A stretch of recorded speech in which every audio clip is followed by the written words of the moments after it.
Axel Rudakabana, who is 18, pleaded guilty at Liverpool Crown Court to murdering 3 young girls. The British man accused of the Southport attack, in which 3 young girls were stabbed to death, has changed his plea on the first day of his trial, pleading guilty to all charges. He also pleaded guilty to the attempted murder of 8 other children and to the attempted murder of Leanne Lucas and Jonathan Hayes. 3 times. That's how often the Southport killer was referred to the UK's anti-extremism program before his deadly rampage, yet somehow he slipped through the cracks. In this video, we'll examine the shocking statistics and missed opportunities that led to this tragedy. We'll also explore the broader implications for public safety and the effectiveness of our prevention programs. Before we move on, I'd like to ask you a small favor. If you appreciate this content, please take a second to like this video and subscribe to the channel. Over 98% of you watch the videos without subscribing. It costs you nothing, but it makes a huge difference to us.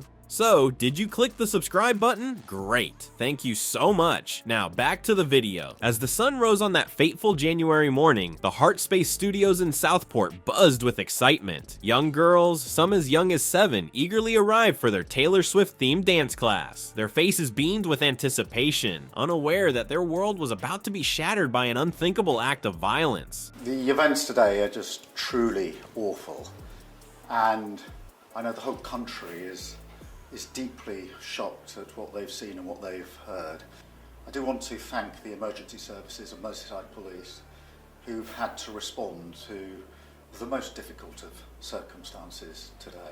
But I do also think about the emergency responders, because they have responded to an awful incident today, and I want to thank them for the professionalism that they have shown in doing so. The studio, usually a haven of joy and creativity, transformed into a scene of unspeakable horror. Axel Rudakabana, a 19-year-old with a troubled past, arrived at the premises with sinister intentions. The contrast between the girls' innocent enthusiasm and Rudakabana's dark purpose couldn't have been starker. Witnesses described the moment when chaos erupted.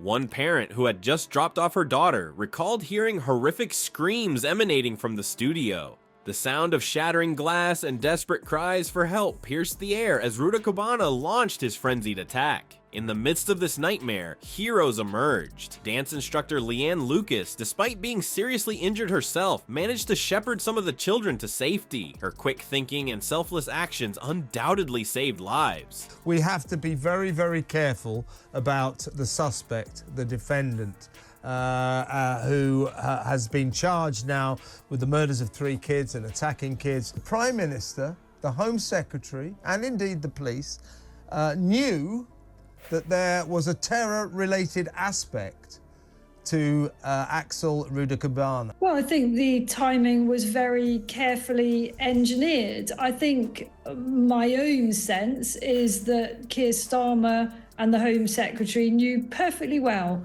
about these extra details. Jonathan Hayes, a businessman who happened to be nearby, rushed to the scene after hearing the commotion. He courageously confronted Rudakabana, putting his own life at risk to protect the vulnerable children. As police sirens wailed in the distance, the full extent of the tragedy began to unfold. 3 young lives had been brutally cut short: Bella, Emily, and Beatrice, aged between 7 and 12. The community's heart collectively shattered as news of their deaths spread. Several other children and adults suffered injuries, both physical and psychological, that would leave lasting scars. The aftermath of the attack left Southport reeling. Parents who had kissed their daughters goodbye that morning, expecting to pick them up a few hours later, instead found themselves living every parent's worst nightmare. The dance studio, once a place of laughter and dreams, now stood as a grim reminder of how quickly joy can turn to sorrow. As shock gave way to grief, questions began to surface. How could this have happened? What drove Rudakabana to commit such a heinous act? The community demanded answers, and the pressure on law enforcement to deliver justice intensified. The investigation that followed would uncover a trail of missed opportunities and red flags. Rudakabana's history of concerning behavior and his involvement with extremist ideologies came to light, raising difficult questions about the effectiveness of intervention programs and the challenges of identifying potential threats. The sentencing of Axel Rudakabana has sparked a firestorm of controversy across the UK. Inside Number 10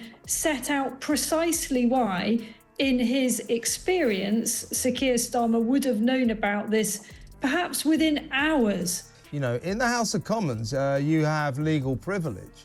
Why did the Speaker of the House, Sir Lindsay Hoyle, Labour, why did he tell MPs that they mustn't discuss this? And I took that to be very, very credible information.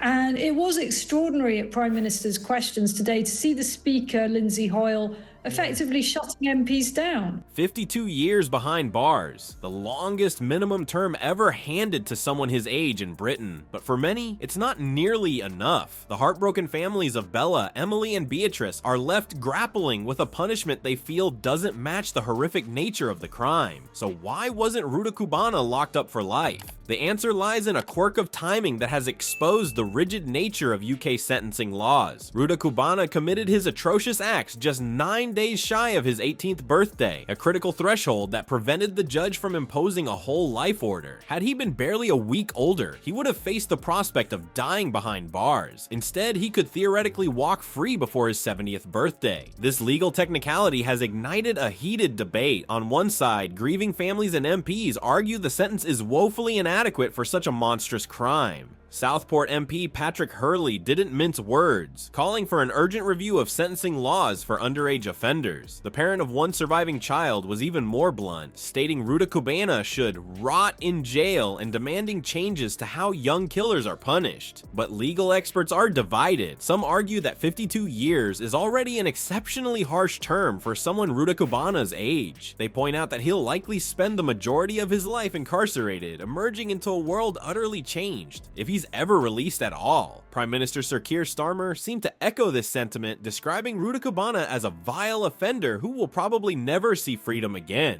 So why not appeal for an even longer sentence? The Attorney General, Lord Hermer KC, poured cold water on that idea. After consulting with top criminal barristers and the Crown Prosecution Service, he concluded there was simply no realistic legal basis for an appeal. In the world of criminal justice, a motion must bow to legal precedent. This case has reignited a long-simmering debate over UK sentencing laws. Should judges have more flexibility to impose whole life orders on offenders under 18 in exceptional cases? Or would that undermine the principles of youth justice and rehabilitation? The Southport tragedy has thrust these questions into the national spotlight, forcing lawmakers to grapple with where to draw the line between punishment and redemption for society's youngest killers. The Southport tragedy has exposed glaring gaps in our system for identifying and managing potential threats. It's shocking that Axel Ruda Cubana slipped through the cracks not once, not twice, but 3 times. The PREVENT program, meant to be our first line of defense against extremism, failed spectacularly in this case. It's time for a complete overhaul of how we handle these red flags. But let's not forget what's really at stake here. 3 young lives were cut short in the most horrific way imaginable. Families are left shattered, and a community is still reeling from the trauma. While we debate policies and programs, Southport is trying to pick up the pieces. The true measure of any reforms will be whether they can prevent another tragedy like this from ever happening again. It's a tall order, but one we simply can't afford to ignore.